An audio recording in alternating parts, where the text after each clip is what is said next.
ஒரு ஹோட்டல்ல ஒரு வெயிட்டரை அடிச்சு போடுறாரு.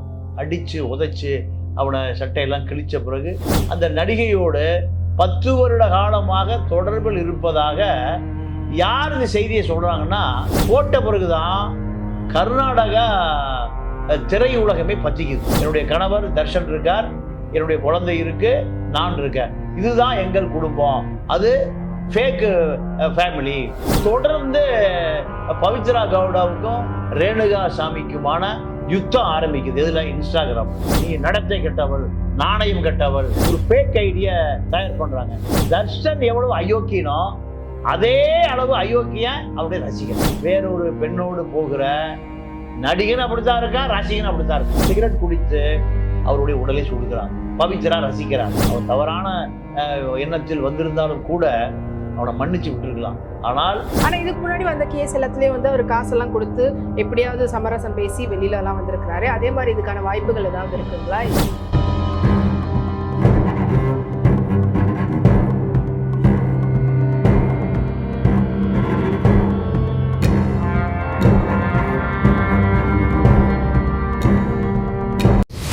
This man needs no introduction.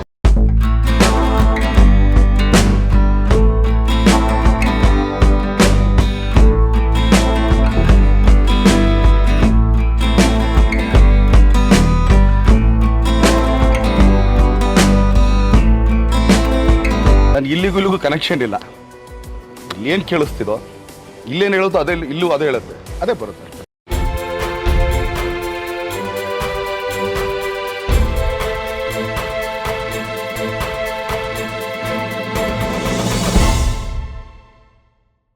Hello Sakthi cine news viewers அனைவருக்கும் வணக்கம். இன்னைக்கு நம்ம இடையே இணைஞ்சிருக்கிறவங்க மூத்த பத்திரிகையாளர் தமிழா பாண்டியன் அவர்கள். வணக்கம் சார். வணக்கம். எப்படி இருக்கிறீங்க? நல்லா இருக்கேன். இப்போ ஹாட் நியூஸா அதிகமா ட்ரெண்ட்ல போயிட்டு இருக்கக்கூடியது பக்கத்து ஸ்டேட்ல இருக்கக்கூடிய ஒரு ஆக்டரை பத்தி தான். சோ படங்களை நிறைய நம்ம வந்து இன்வெஸ்டிகேஷன் ஸ்டோரி, த்ரில்லர் ஸ்டோரி இதெல்லாம் பார்த்திருக்கோம்.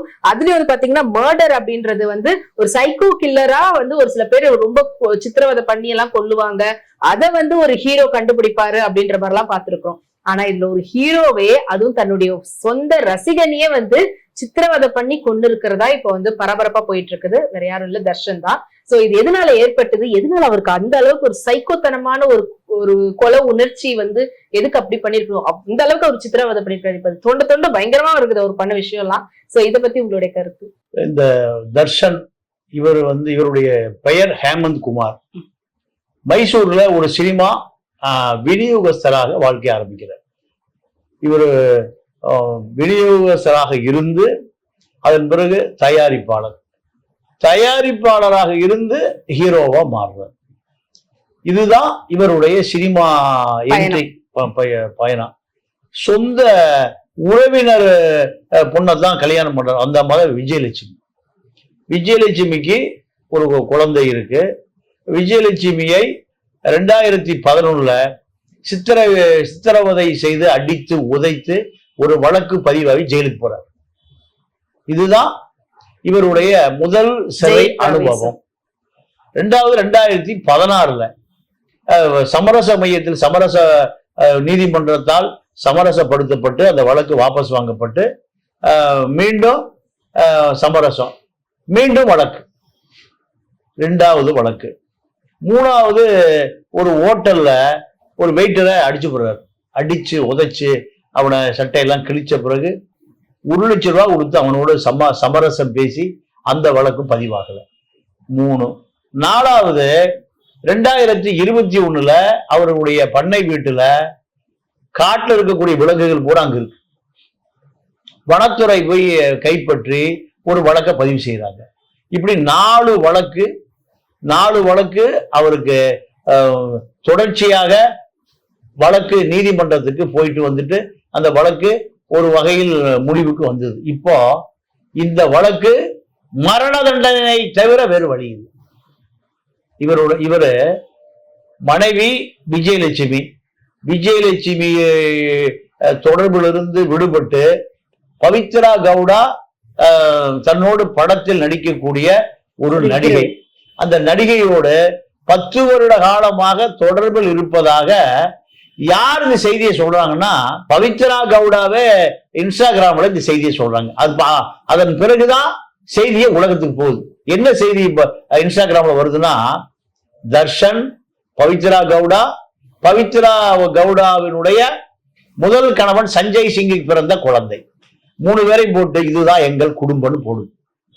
போட்ட பிறகுதான் கர்நாடகா திரையுலகமே பத்திக்குது. அப்போ முதல்ல கல்யாணம் ஆச்சு விஜயலட்சுமிக்கு.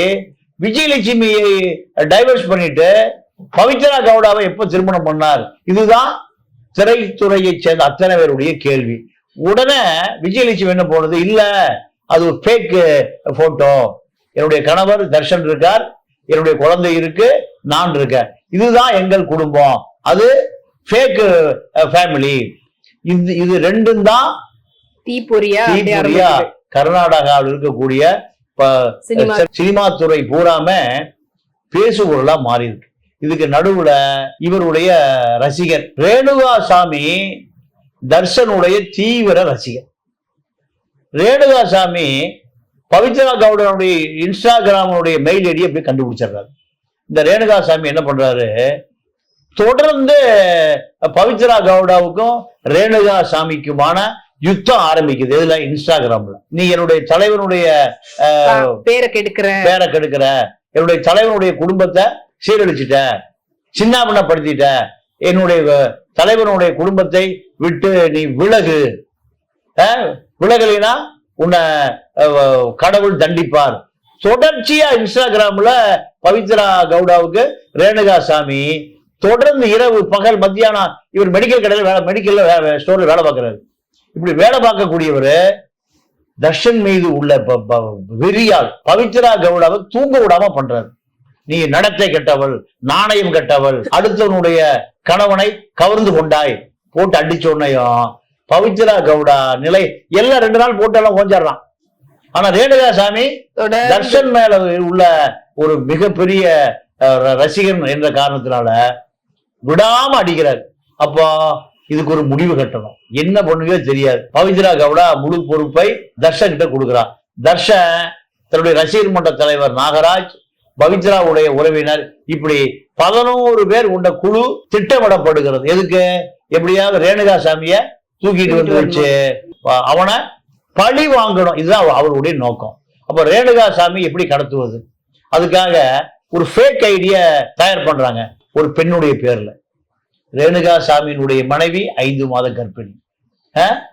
நீங்க தர்ஷன் எவ்வளவு அயோக்கியனோ அதே அளவு அயோக்கிய அவருடைய ரசிகர். 5 மாத காலம் தன்னுடைய மனைவி கர்ப்பிணியா இருக்கா அப்படிங்கறத மறந்து ஒரு ஃபேக் ஐடியில ஒரு ரவுடி கும்பல் ஒரு பெண்ணை போல உன்னை சந்திக்கிறோம். இவரு தன்னுடைய மாப்பிள்ளை கோல போட்டா வச்சிருக்காரு ரேணுகாசாமி. பட்டு வேட்டி, பட்டு சட்டை, பட்டு அங்க வஸ்திரம், பட்டு தலப்பா.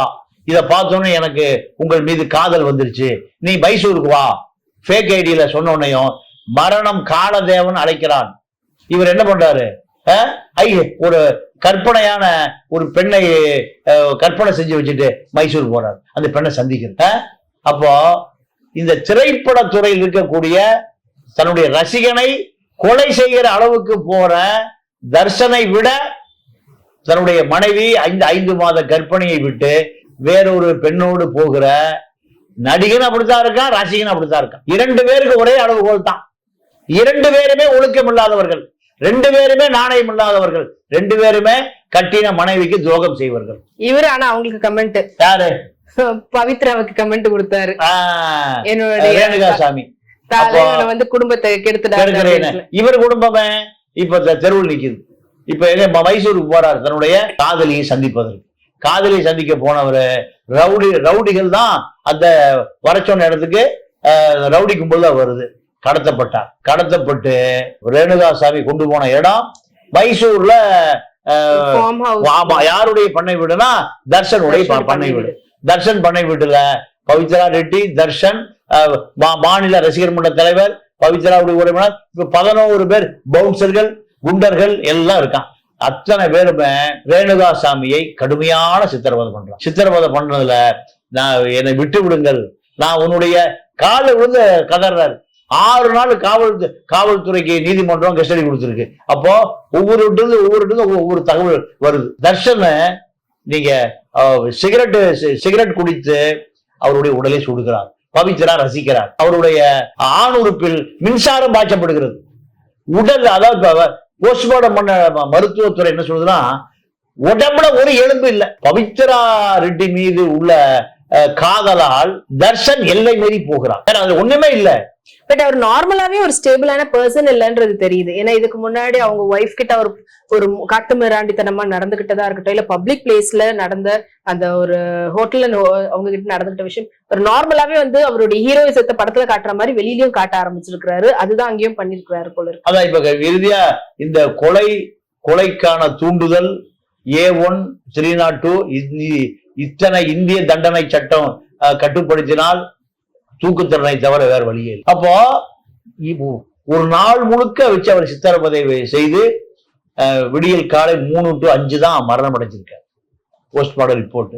மரணம் அடைந்த பிறகு மௌலானஹள்ளி இடத்துல கொண்டு போய் அநாத பணமா போட்டு போயிட்டார். அப்போ ரேணுகாசாமி குடும்பம் தேடுது. மருந்து கிடைக்கும், வேலைக்கு போல, ஆளையும் காணா. இவரு காதலியை சந்திக்க மைசூர் போன தகவலாம் தெரியாது. அதன் பிறகு இவருடைய உடலை மனைவி 5 மாத கர்ப்பிணி அடையாளம் காட்டுறான். என்னுடைய கணவர். உடலில் அத்தனை காயம், அத்தனை சிகரெட் சூடு, அத்தனை சித்திரவதை.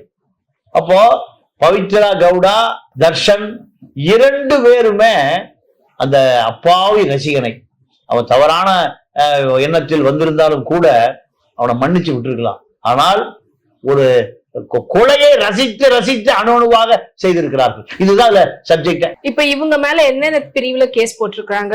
இதுல வந்து A1 வந்து தர்ஷனையும், A2 பவித்ராவையும் இருக்காங்க. அதை தவிர்த்து அவங்களுடைய குடும்பத்தினரும் கூட இருந்தாங்களா, உறவினர்கள்? அவங்களும் ஏதாவது இதுல உறவினர்லாம் யாரும் இல்ல. பவித்ராவுடைய தூரத்து சொந்தம் அவர் ஒருத்தர் கூட இருக்காரு. தர்ஷன் ரசிகர் மன்ற மாநில தலைவர் அவங்க எல்லாம் கூட இருக்காரு.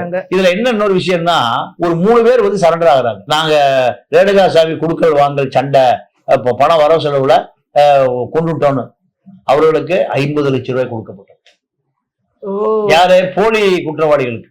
அவங்க தண்டனை ஏத்துக்கணும், அவங்க ஜெயிலுக்கு போகணும். இதுக்காக 50 லட்சம் ரூபாய் கொடுக்கப்படுகிறது. அப்போ காவல்துறைக்கு சந்தேகம், என்னடா ஒரு கொலை நடந்திருக்கு, குற்றவாளிகள் தேடுனாலும் கிடைக்க மாட்டான், தானா வந்து சரண்டர் ஆகிறானே. அப்போ காவல்துறைக்கு இதுக்கு பின்னாடி ஏதோ செய்தி இருக்கு, இதற்கு பின்னாடி யாரோ இருக்கிறார்கள். இந்த காவல்துறைக்கு உண்டான அந்த ஸ்பெஷல் ட்ரீட்மெண்ட்ல 3 பேரை விசாரிக்கிற போது அவர்கள் காட்டிய ஆள் தான் தர்ஷன், பவித்ரா. அப்போ அவங்க போய் சரண்டர் ஆகாம இருந்திருந்தா இவர் மாட்டிருக்க வேண்டிய அந்த அளவுக்கு சீக்கிரத்துல மாட்டிருக்க மாட்டாங்க. கண்டிப்பா மாட்டிருப்பாரு. கொஞ்சம் நாளாகும். இப்போ பவித்ரா, தர்ஷன் 2 பேருமே A1 A2 கொலை செய்வதற்கான அத்துணை இதுல 11 பேர் குற்றவாளிகளாக இருக்கா. 3 பேர்ல இருந்து 5 பேர் வரை கண்டிப்பாக அபூர்வராக மாறிடுவோம். ஆனா இதுக்கு முன்னாடி வந்த கேஸ் எல்லாத்துலயும் வந்து அவர் காசெல்லாம் கொடுத்து எப்படியாவது சமரசம் பேசி வெளியில எல்லாம் வந்திருக்கிறாரு. அதே மாதிரி இதுக்கான வாய்ப்புகள் ஏதாவது இருக்குங்களா? இல்ல, இது அதாவது நீதிமன்றமும் காவல்துறையோ மரணித்து போகல.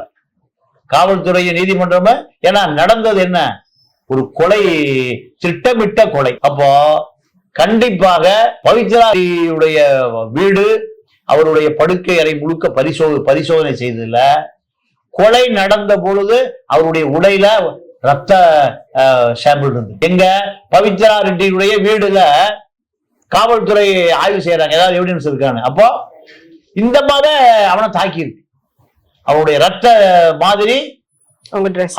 அப்போ ரத்த மாதிரி ரேணுகாசாமியினுடைய உடலில் இருக்கிற ரத்தம் பவித்ரா ரெட்டிக்கு எப்படி வந்தது? இந்த அம்மா அந்த கொலைக்கு முழு உடந்தை. நீங்க இந்த குற்றம் உருவான இடமே பவித்ரா ரெட்டி தான். பவித்ரா ரெட்டியுடைய தூண்டுதலால் தான் தர்ஷன் குற்றவாளியா மாறுறாரு. அந்த குற்றவாளி தான் இந்த 11 குற்றவாளிகளை உருவாக்குறாங்க.